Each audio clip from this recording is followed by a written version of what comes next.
Hi, this is Shambhavi. Welcome to my weekly podcast about spirituality, love, death, devotion, and waking up while living in a messy world. The Satsang with Shambhavi podcast is recorded live each week with students of our nonprofit community, Jayakula. For more information and to find out about attending a satsang, visit jayakula.org. Thanks for listening. Much love to you, wherever and however you are. Sparsha or touch is one of the senses that is a capacity of the divine to explore its own nature. So we have smell and sight and taste and touch and hearing, and we have our minds, and that's how we interface with everything. We think of those as our senses, but really our individual senses are individual instances through which the cosmic capacity of those senses is being expressed and used by the one consciousness, the one subjectivity. So, as Abhinavagupta famously said, our senses are deities playing in the field of duality. So when we think of our senses, first of all, if we want to get away from this idea that we have these senses, we can first of all understand that those senses are. Smelling is, touch is, taste is, awareness is everywhere. And our instances of them are really just symbols, or what we could call living symbols of the senses. Starting from our gross physical body, our nose is a symbol of smelling. Our ears are a symbol of hearing. Our skin is a symbol of touching. Our tongue is a symbol of tasting. Our brain is a symbol of awareness. These physical organs are not the organs of the senses. They are the organs that we identify in our karmic realm vision as the organs of the senses. But really, the senses are everywhere. Like everything, there's a gross version, a subtle version, a subtler version, and a universal version. Even if we just consider touch and we consider our range of ability to, or capacity to experience touch in a gross sense, just a regular old physical sense, there's just enormous variety. Each of us individually have fluctuations in our ability to sense things with our senses and our mind. Sometimes sound is really abrasive. Sometimes we can absorb a lot of sound. Sometimes our hearing is subtle. Sometimes we don't quite hear things. Sometimes our sense of touch feels numb. Sometimes it feels very sensitive. Sometimes it feels nuanced. Sometimes it feels gross. So even just within ourselves and our gross physical responses, there's a lot of variation. And then if we think between beings, right? So between human beings, enormous variety, infinite variety in our ability to sense things. So that's an aspect of clarity. How do our five senses plus the mind, how much are they able to sense things? That is an aspect of our clarity. Our individual senses have clarity too, or lack thereof. So you probably know people whose sense of touch is more subtle than yours. And you probably know people whose sense of touch is less subtle than yours. Same goes with hearing and seeing and all the other senses. And of course the mind. I mean, we always think of the mind that way, that somehow, some people are more smart or less smart, or more aware or less aware. But we don't often think about our other senses that way. But it's just the same is true of our other senses.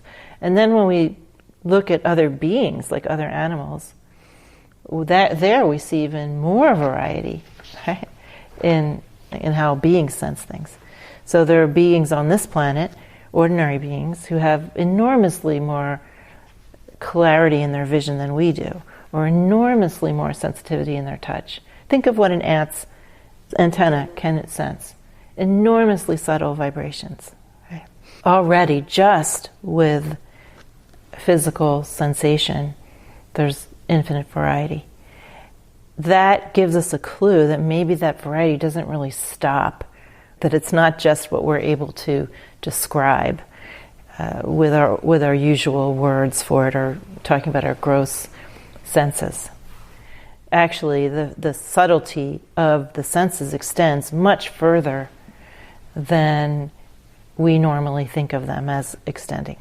So we have something we call psychic ability, or ESP, or special insight, or mystical experience, or all of these words that we have for this. They are really, all of those experiences or capacities are really just normal extensions of the senses into more subtle capacity. Now, somebody might develop, through doing a lot of spiritual practice, more clarity and sensitivity in all of their senses. Or you might have someone like a natural-born shaman who has extraordinary sensitivity in one kind of narrow lane. And that creates pathway to exceptional knowledge, but can also be very unbalanced. So when we do this kind of spiritual practice, we hopefully can do it in a more balanced way and have all of our senses begin to relax. And you can think of our senses like rivers that are reconnecting with the ocean of all sensing. We're just kind of spreading out and reconnecting. When we think of touch, what we have to think of is sensation. Right? We only experience sensation when there's movement. That's why sensation or touch is associated with the wind element, with movement. If we went into a sensory deprivation tank, we understand why we're not hearing anything, because there's no noise. But we also lose the sense of touch when we're in a sensory deprivation situation, because there's not any movement. And that creates this sort of floating sensation where our mind starts to produce experiences that seem unusual. In order to experience any touch, we have to be in contact with movement. When our senses begin to reconnect with the senses, they start to subtleize. And so we become aware of subtle movement. And that subtle movement and its effects on our experience. The sense of liveliness itself, the liveliness of everything, the animated quality of everything, including just this space between us, becomes available to us through sensation. That is not the only way it becomes available to us. So you asked about sensation, so I'm focusing on that. Because we can also see things and hear things. I don't know about taste, but of course our taste becomes more subtle, but I've never tasted space, so I'm not really sure if that applies. When our senses sort of reconnect, when the obstacles to sensing become less, then the subtle movement of the liveliness of everything, of Shakti, becomes something that we can feel. And so it becomes a source of the experience of touch. We can feel the energy moving in our body, in our subtle channels. We can feel the prana, the liveliness, everywhere in our bodies. We can receive subtle touches from wisdom guiding us. For instance, I was talking earlier, and at one moment when we were sitting there, suddenly the whole top of my head just felt like it had opened up, and there was a sensation, right, that happened in my body, and it meant something to me. Right? I got information from that. That's actually a very common way that I navigate life, through sensation like that. Those kind of subtle ways that you're being touched by the divine. Right? And eventually you just become aware of the liveliness of everything all the time. You're just in touch with that. It becomes part of your everyday, every moment experience, just like your regular sense of touch is now. So whenever it happens that these subtle forms of touch open, they seem very, very unusual. Oh man, I had this incredible experience last night. Top of my head was opening out, and it was pouring in and tingling, and you write me an email about it and tell somebody else about, I'm really progressing. And that's true, you are. But after 30 years of that, it's like, oh, that is what you live in. That is the soup that you're living in. Just like right now, you're not going, oh my God, I can feel my cushion. It's so incredible. It's because you're used to feeling your cushion. It seems normal. So just like that, after you get accustomed to this more subtle extension of your senses, it also seems normal. It also seems wonderful. It's like having more language to communicate with. It's like having more toys to play with. It's like having more guidance to relate to. So in that sense, it isn't just ho-hum, oh, I can feel my cushion, and now I can feel my head opening and the divine pouring in. So it's both ordinary and extraordinary at the same time, if you know what I mean. Did I leave anything out that you needed to know? No, it's a good starting point.